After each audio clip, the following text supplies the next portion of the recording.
Eu entrei no candomblé em 78.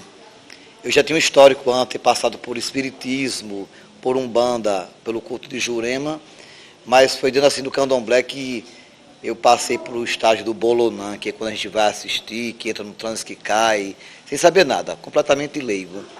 E passei meus 7 anos ralando, aprendendo as funções, porque é um aprendizado por osmose, assim, não tem uma cartilha e não tem um curso para você aprender, né? Você vai aprender no fazer. Aí fazendo, vai participando das atividades da casa, e um belo dia você está pronto para exercer uma função. No meu caso, eu primeiro exercia de pai pequeno, que dentro do candomblé é chamado de babá quequerê, que havia uma mãe de santo na casa, e eu fui auxiliar. Depois o orixá queria a casa dele. Então, a partir daí, eu me desliguei desta casa e abri a minha própria casa.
Nós somos uma casa de candomblé de nação Quito, né? Significa que a gente é descendente, em termos de ritual, de um antigo reino que havia na Nigéria, hoje a atual Nigéria, que é Quito, que foi destruída na época dos escravos. E tem uma liturgia própria desta nação, deste povo, entende? Então aqui nós cultuamos orixá, né? E orixás são seres, Deus e divindade da natureza, e é uma grande família, e a partir dessa família a gente estabelece uma série de funções, do patriarca, que é o Oxalá, que é o mais velho dos orixás, até os demais seguidores, os filhos dele, cada um no seu tempo, no seu mês, Exu, Ogum, Oxóssi, e aí vai por diante.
calendário rígido e sempre o mesmo por toda a vida.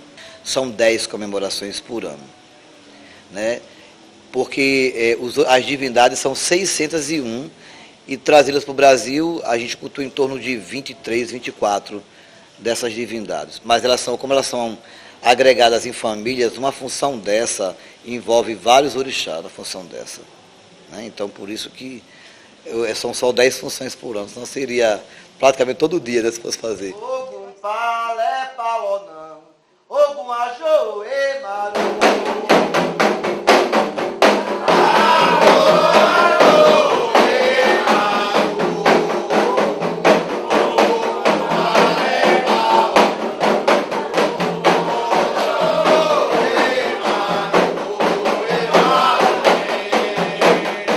Da casa são Oxalá hoje, que é chamado de Auon Omi Oxalá, as águas de Oxalá, né? Oxalá é um orixá da procriação e ele é o inicial, é o pai da família toda, né? Um orixá que tem um sério de preceito de branco, de ser pai dos outros. Então é aqui que é o nosso ano novo, o nosso Réveillon é hoje. E a partir daí a gente vai desenvolver os outros meses subsequentes.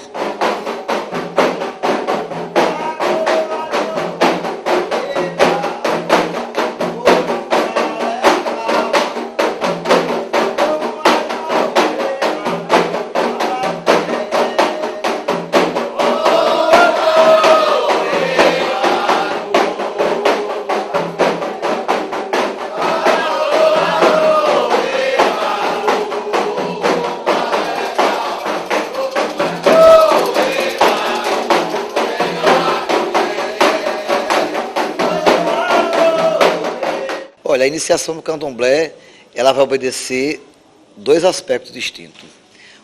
Se a pessoa ela não entra em transe, que ela vai ser iniciada igual com a outra pessoa, ela vai ter uma função aqui dentro, porque o candomblé, ele reproduz, é uma célula de uma grande aldeia africana, então ele tem série de ministros e de cargos e de funções que são distribuídas.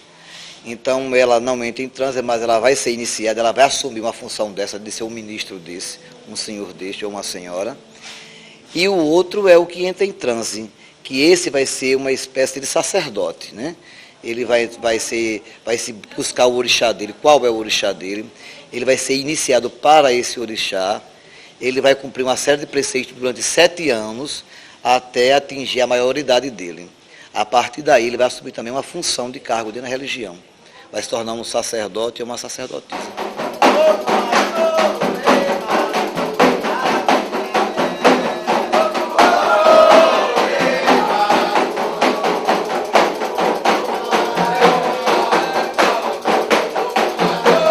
As outras religiões são muito devocionais e de muita petição.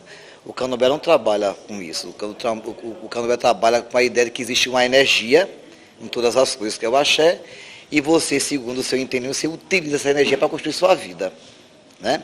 Então, a partir daí que eu comecei a ver essa ideia religiosa, de moldar o que eu queria, de seguir meu próprio caminho, de construir meus ideais, de não esperar por uma divindade, por um Deus, mas eu fazer, eu ser uma espécie de instrumento desse próprio Deus para fazer as coisas, foi o que me encantou e me fez ficar aqui nessa religião.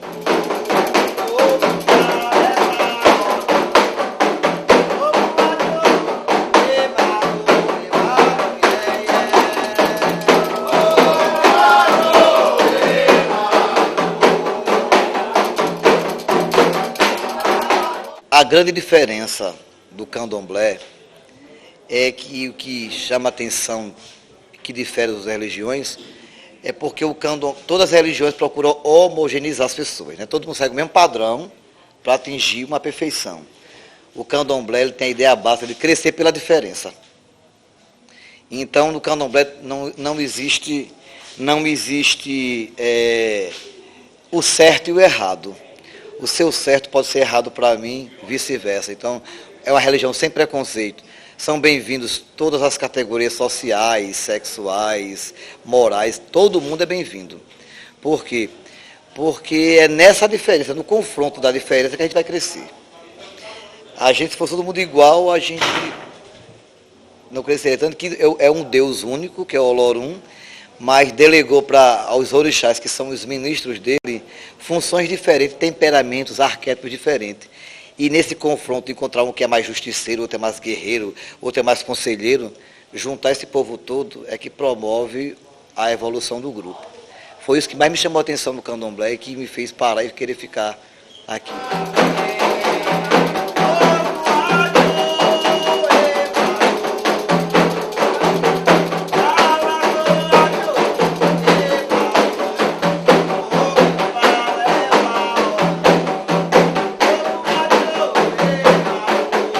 Nessa casa a gente segue o sistema de cooperação dos membros da casa, né?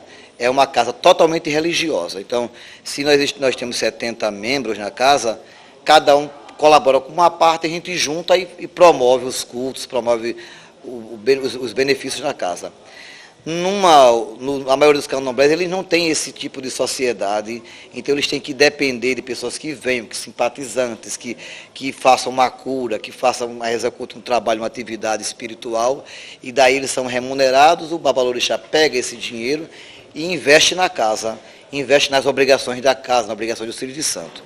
Aqui nós somos um caso atípico. O nosso candomblé não é um candomblé assim, que segue um procedimento parecido com os demais, porque a gente vive da própria comunidade, do que a comunidade produz.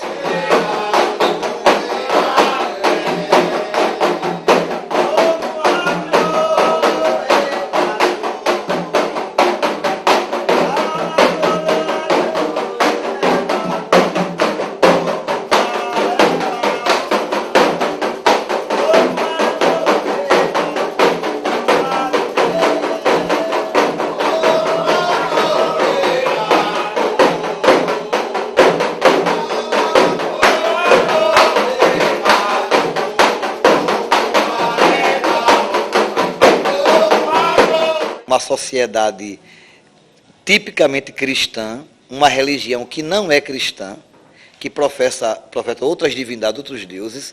Então nós somos, apesar de ser, o Brasil inteiro está disseminado o candomblé, nós somos a minoria em termos de força, de poder econômico, de poder de decisão política, nós somos a minoria. E sofremos muito a pressão disso aí, dos meios, principalmente dos meios evangélicos, pentecostais, esses são os que mais bate de frente com a gente.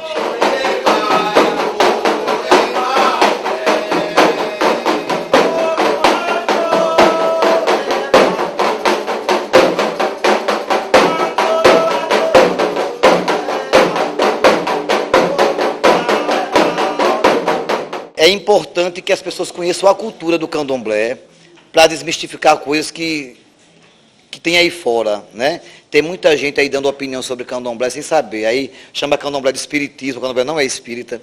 Chama candomblé de feitiçaria, não é feitiçaria.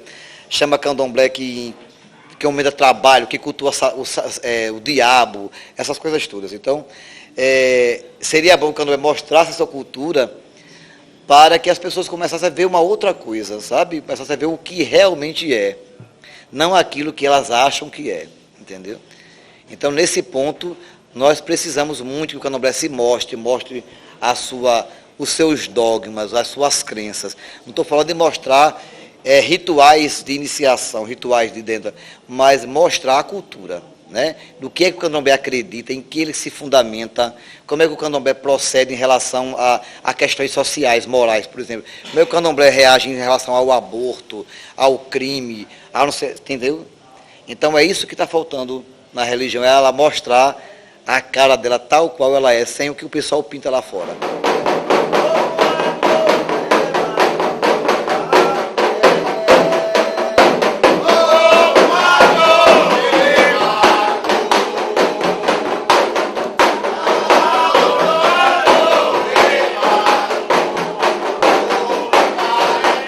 Uma frasezinha bem curtinha em Yorubá, que é o Niberu Olorum, Niberu Eniá, que diz que só há respeito para Deus quando existe respeito pelo homem.